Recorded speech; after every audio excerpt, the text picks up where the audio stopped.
Good morning அண்ணி. Good morning Ashok. நீங்க எப்போ வந்தீங்க? நான் வரது இருக்கட்டும், ஊர்ல நடந்ததெல்லாம் கேள்விப்பட்டேன். ரொம்ப தேங்க்ஸ் அசோக். ஏண்டா டீ குடி. எதுக்கு நீ எனக்கு இப்ப தேங்க்ஸ் சொல்றீங்க? இல்ல, அட்லீஸ்ட் இத்தனை நாள் உன் கூட துர்கா வாழ்ந்திருக்கா. அவளை பொறுப்பா ஊர்லயாவது கொண்டு போய் விட்டுட்டு வந்தீங்களே. மனசாட்சி இல்லாம எக்கேடோ கெட்டு போகட்டும்னு விடாம நீங்களே அக்கறையா இப்படி ஒரு காரியம் பண்ணீங்கல்ல, அதுக்கு தான் தேங்க்ஸ்ன்னு சொன்னேன் தம்பி. என்ன நீ இப்படி எல்லாம் பேசுறீங்க? இன்னும் நீங்க என் மேல கோவமா இருக்கீங்கன்றது உங்க பேச்சிலே தெரியுது.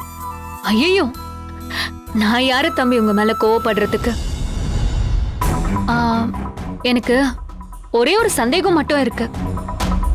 அதையும் நான் இப்ப ஓப்பனாவே கேக்குறேன். நீங்க இந்த கல்யாணம் வேண்டாம், கமிட்மெண்ட் வேண்டாம்னு சொன்னீங்களே, அதுக்கு ஏதாவது காரணம் இருக்கா? அப்படி ஏதாவது இருந்துச்சுன்னா என்கிட்ட சொல்லுங்க. அது என்னன்னு நானும் தெரிஞ்சுப்பேன்ல. ஏன்னா கல்யாணம் வேண்டாம்னு சொல்றவங்க ஏதாவது ஒரு பாதிப்பு இருந்தா மட்டும்தான் அப்படி சொல்லுவாங்க. ஆனா நீங்க ஏன் வேண்டாம்னு சொல்றீங்கன்னு இன்னும் எனக்கு தெரியல தம்பி. அண்ணி, உங்க மனசுல இருக்கிற டவுட்டை இப்படி ஓப்பனா கேட்டதுக்கு ரொம்ப தேங்க்ஸ் அண்ணி. ஆக்சுவலி நான் கல்யாணம் வேணான்னு சொல்றதுக்கு பெருசா காரணம்லாம் ஒன்றும் இல்லை அண்ணி. டைவர்ஸ் லாயரா இருக்கிறதுனால மைண்டு ஒரு மாதிரி அப்படியே செட் ஆயிடுச்சு அண்ணி. அப்புறம் நான் தெரியாம கேக்குறேன், இப்பெல்லாம் கல்யாணம் பண்ணவங்க யார் அண்ணி சந்தோஷமா இருக்காங்க? நான் தான் நிறைய பேரை பாக்குறேன்ல, ஒரு நாளைக்கு எத்தனை கேஸை நான் ஹேண்டில் பண்ணிட்டு இருக்கேன். டெய்லி என்னோட ஆபீஸ் வந்து டைவர்ஸ்க்கு அப்ளை பண்றவங்க சொல்ற காரணத்தை எல்லாம் கேட்கும்போது அப்படியே தலையெல்லாம் வெடிச்சு போற மாதிரி இருக்கும் அண்ணி. எனக்கு இவனை பிடிக்கல, எனக்கு இவளை பிடிக்கல, எனக்கு இந்த லைஃப் செட் ஆகல, எனக்கு அந்த லைஃப் செட் ஆகல, இப்படி குறை சொல்லிட்டு எனக்கு இமீடியட்டா டைவர்ஸ் வாங்கி கொடுங்கன்னு சொல்லி எத்தனை பேரு கியூல நிக்கிறாங்க தெரியுமா? எனக்கு தான் தெரியும். இந்த கல்யாண வாழ்க்கை நல்லா இருக்கும்னா இவங்க எல்லாருமே சந்தோஷமா இருந்திருக்கலாம்ல. கல்யாணம் பண்ணி புருஷன் பொண்டாட்டி சந்தோஷமா இருந்தா கோவிலுக்கு போவாங்க. ஆனா இன்னைக்கு கோயிலுக்கு போறவங்களை விட இந்த வாழ்க்கை எனக்கு பிடிக்கலன்னு கோர்ட்டுக்கு வரவங்க தான் அதிகமா இருக்காங்க அண்ணி. நீங்க சொல்றது கரெக்ட் தான் தம்பி, பட் எல்லாரும் அப்படி இல்லைல்ல அண்ணி. நான் எல்லாருமே அப்படிலாம் ஒன்றும் சொல்லல. ஆனா இன்னைக்கு மோஸ்ட்லி 50% நல்லா இருக்காங்க, 50% இப்படிதான் இருக்காங்க. ஆனா இந்த 50% நல்லா இருக்கணும்னு நினைக்கிறவங்க கூட வேற வழி இல்லாம அவங்க அட்ஜஸ்ட் பண்ணி தான் வாழ்க்கையை வாழ்றாங்களே தவிர இப்ப யாருமே ஃப்ரீடமா இல்ல அண்ணி. அப்படிலாம் இல்ல அசோக். யாருக்கு எப்படி வேணாலும் மனசுக்கு பிடிச்ச வாழ்க்கைய வாழலான்னு போனா கூட அது ரொம்ப நாளைக்கு ஒர்க் அவுட் ஆகாது. அந்த ரிலேஷன்ஷிப்லயும் விரிசல் விடதான் செய்யும். இக்கரைக்கு அக்கறை பச்சைன்னு சொல்லுவாங்க. அதனால எந்த ஒரு விஷயத்தையும் மேல் நோக்கி பார்த்தா அதுல நம்ம நிறைய தப்ப கண்டுபிடிச்சிட்டு போயிட்டே இருக்கலாம். மனசு ஒரு குரங்கு மாதிரி, அது ஒரு கிளையில இருந்து இன்னொரு கிளைக்கு தாவிக்கிட்டே தான் இருக்கும். அப்படியெல்லாம் எதுவும் இல்ல அண்ணி. இந்த மனசு மண்ணாங்கட்டி அது இதுன்னு எல்லாமே நமக்கு நாமளே சொல்லி ஏமாத்திட்டு இருக்கோம் அண்ணி. இவ்வளவு ஏன் அண்ணி? நான் ஒரே ஒரு கேள்வி கேட்கிறேன், உங்க மனசாட்சியை தொட்டு சொல்லுங்க. கல்யாணத்துக்கு அப்புறம் நீங்களும் அண்ணனும் நிஜமாவே சந்தோஷமா இருக்கீங்களா?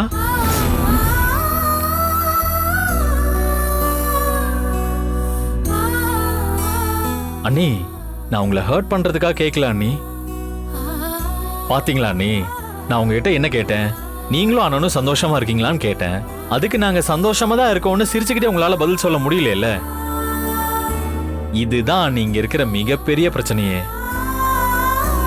அதே மாதிரி நீங்க போய் சின்ன அண்ணனும் சின்ன அண்ணியும் சந்தோஷமா இருக்காங்களான்னு கேட்டு பாருங்க. அண்ணி, இவ்வளோ ஏன் என்னோட அப்பாவும் அம்மாவும் சந்தோஷமா இருக்காங்களான்னு கேட்டு பாருங்க. அதுக்கும் பதில் இருக்காது.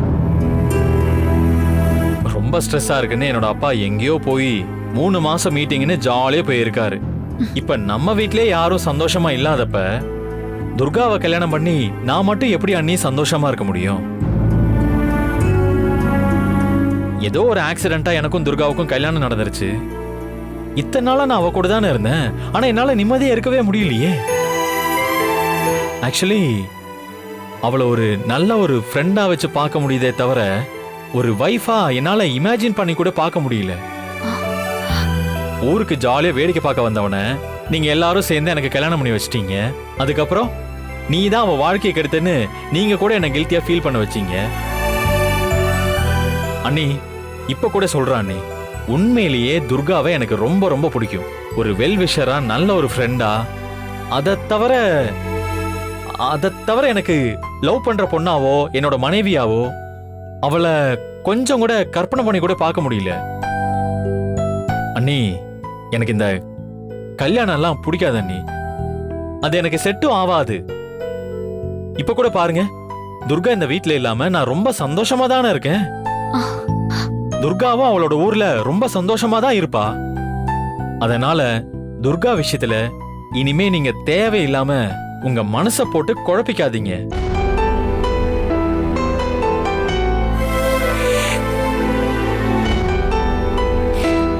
அண்ணி காஃபி ரொம்ப சூப்பரா இருக்கு. எப்படியும் அண்ணன் இதை உங்ககிட்ட சொல்ல மாட்டாரு காஃபி நல்லா இருக்குன்னு. நானாவது சொல்லணும்ல, அப்பதானே நீங்க வீட்டுல இருக்கிறப்ப எனக்கு அடிக்கடி காஃபியும் நல்ல சாப்பாடும் கொடுப்பீங்க.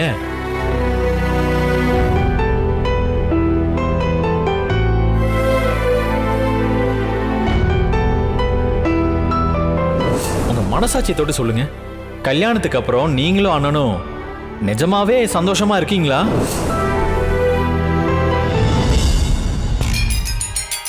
என்னம்மா டாக்டர், என் புள்ள வந்ததும் சாம்பிராணிக்கு தூபம் போடுற மாதிரி உன்னோட வேலையை ஆரம்பிச்சிட்ட போல இருக்கு.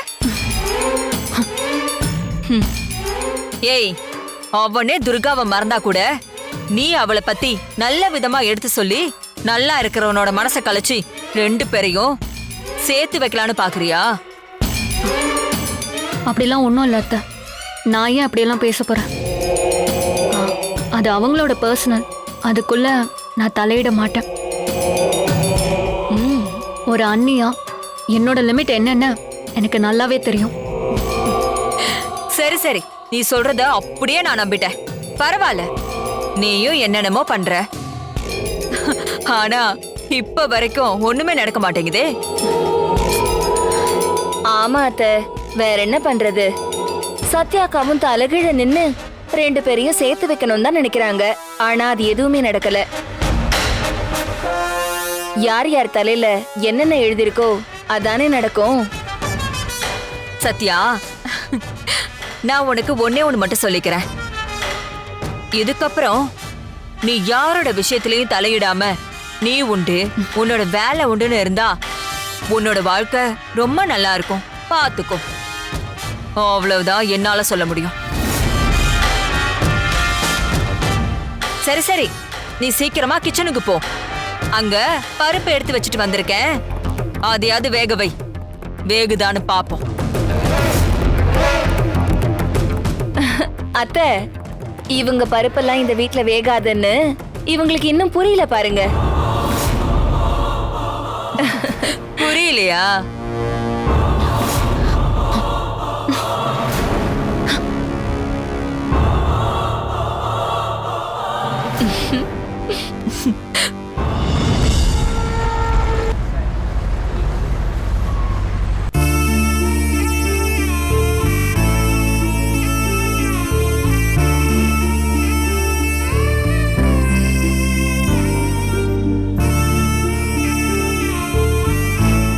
நாம பாட்டுக்கு கிளம்பி வந்துட்டோம்.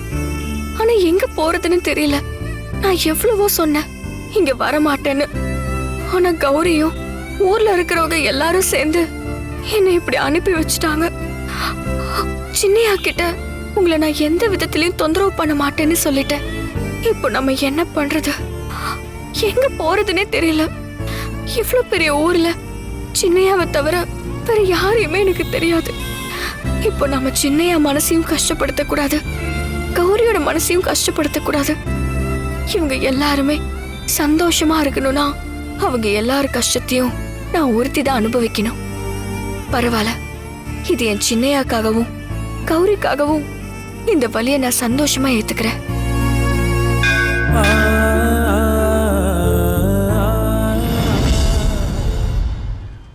நம்மள இங்க இருந்து வழி நடத்த கண்டிப்பா இந்த மாசாணி அம்மன் தான் துணை.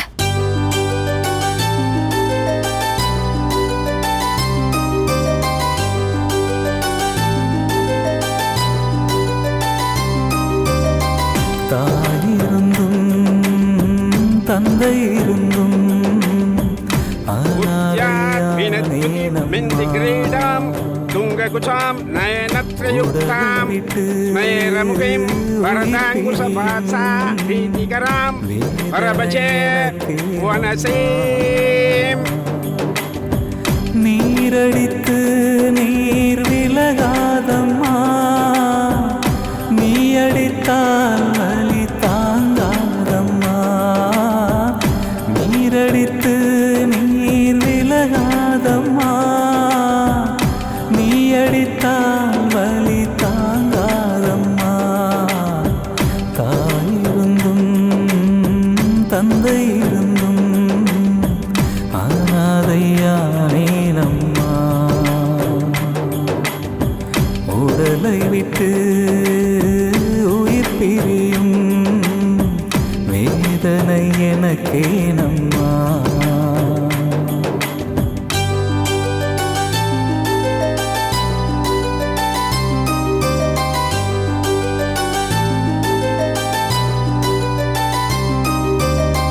பட்ட காலில் படுமென்ற பழமொழியைப் போல் இன்று என் வாழ்வில் ஏராளம் என்ன சொல்ல.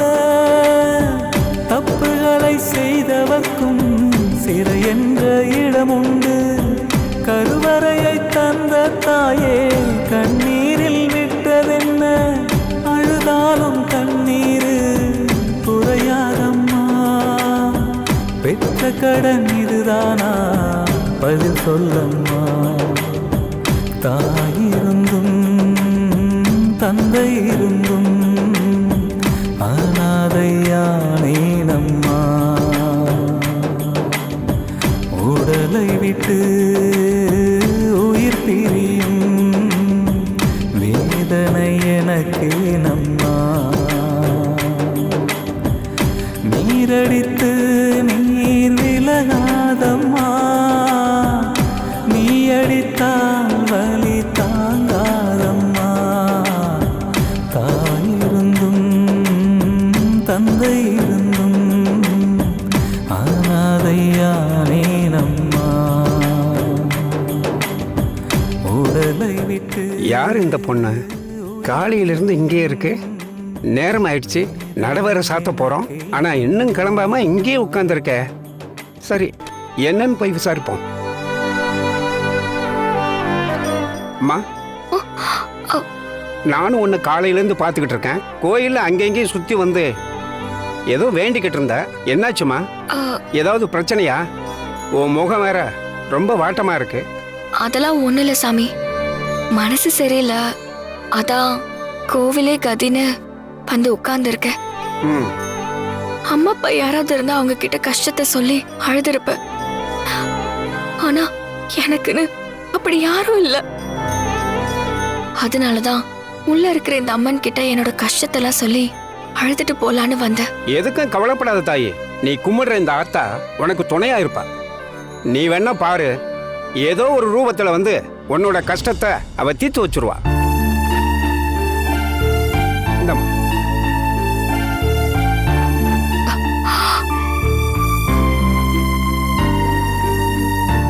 நல்லதே நடக்குமா? ம்.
ஓய்,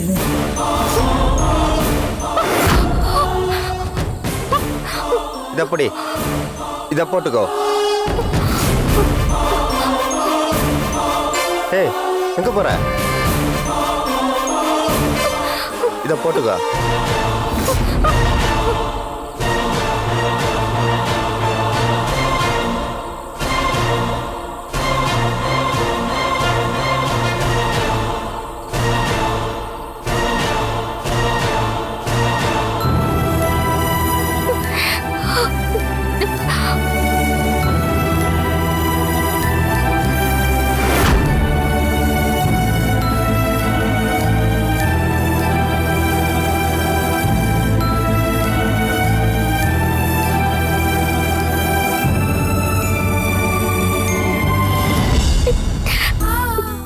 அம்மா மாசாணி அம்மா, எனக்கு எந்த ஒரு ஆபத்து வந்துடாம நீதாம்மா காப்பாத்தணும். நான் பாட்டுக்கு கௌரி கிட்ட சொல்லிட்டு வந்துட்டேன். ஆனா சின்னையாவுக்கும் தொந்தரவு செய்ய மாட்டேன்னு அவருக்கு வாக்கு கொடுத்துருக்கேன். வீட்டுக்கு போகாம இது வரைக்கும் நான் தாக்கு பிடிச்சிட்டேன். வைராகியமாவும் இருந்துட்டேன். இதுக்கப்புறம் எங்க போறதுன்னு எனக்கு வழியும் தெரியல. நான் வீட்டுக்கு போய் சேர்ந்திருப்பேன்னு கௌரியும் நினைச்சிட்டு இருப்பா. அவளுக்கு தகவலும் சொல்ல முடியல. அவ தவியா தவிச்சுக்கிட்டு இருப்பா.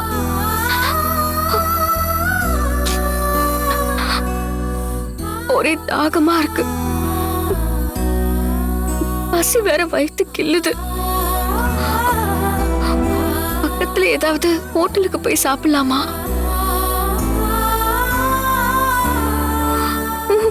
ஒண்ணு வேண்டாம். ராத்திரி பொழுது எங்கே போக்கிட்டு விடிஞ்சதுக்கு அப்புறம் எங்க போலான்னு யோசிக்கலாம். ஆனா எக்காரணத்து கொண்டும் சின்னையா வீட்டுக்கு மட்டும் போயிடவே கூடாது.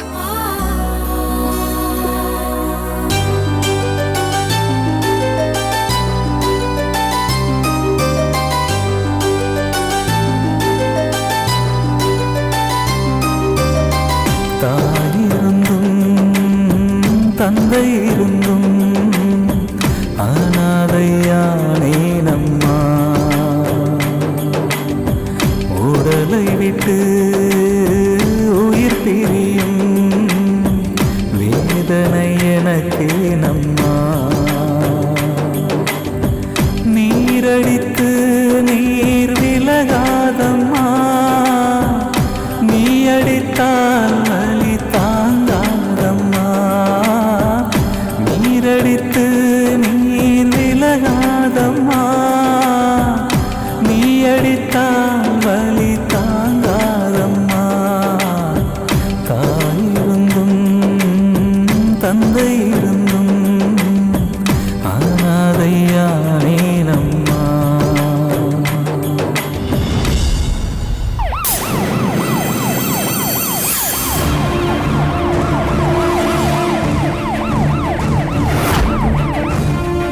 ஏய், நிறுத்து நிறுத்து நிறுத்து நிறுத்து நிறுத்தியா?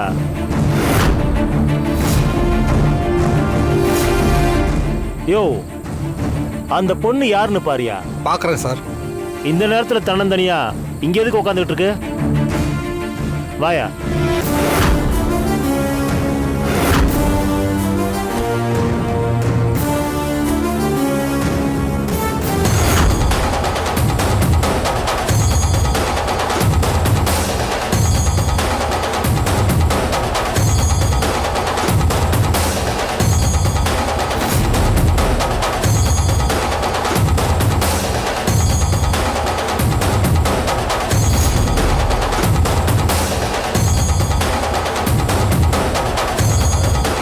யாருன்னு தெரியுதாயா? தெரியும் சார்.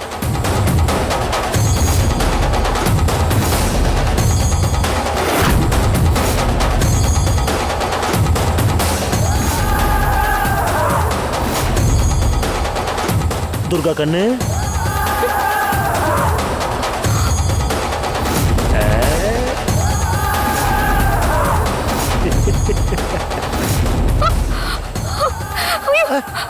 ஏய் பயப்படாத கண்ணு, நான் தான். நான் யாரு? உனக்கு வேண்டி வந்தானே. எதுக்கு என்ன பார்த்து இப்படி பயப்படுற? ஆமா, இந்த நேரத்துல யாரும் இல்லாத ரோட்ல தன்னந்தனியா உட்காந்துருக்க. என்ன வீட்டுல விரட்டி விட்டாங்களா? இல்ல உன் புருஷன் துரத்தி விட்டானா? இல்ல அந்த வீட்டுல வாழ பிடிக்காம எவன் கூடவாவது ஓடி போக போறியா? ஆமா, உன் லவர் எங்க? சொல்லு, நான் அவன் கூட உன்னை சேர்த்து வைக்கிறேன். ஏன் சார் தப்பா பேசுறீங்க? வேற எப்படி பேசுவாங்க? இப்ப மணி 12 ஆகுது. இந்த டைம்ல கையில பேக்கோட ஜமீன் விட்டு மருமக தனியா உட்காந்துருக்கானா நான் என்ன எடுத்துக்கிறது? சரி சொல்லு, எதுக்காக இங்க தனியா உட்காந்துருக்க? ஏன் இஷ்டம் நான் உட்காந்துருக்கேன். விடிஞ்சதுக்கு அப்புறம் நான் போயிருவேன். எதுக்கு சார் என்ன தொல்லை பண்றீங்க? துர்கா கண்ணு, ஒரு போலீஸ்காரங்கிட்ட இப்படியெல்லாம் பேசக்கூடாது. கேட்ட கேள்விக்கு சரியா பதில் சொல்லணும். சொல்லன்னு வச்சுக்கேன், சந்தேக கேஸ்ல புடிச்சு உள்ள வச்சிருவேன்.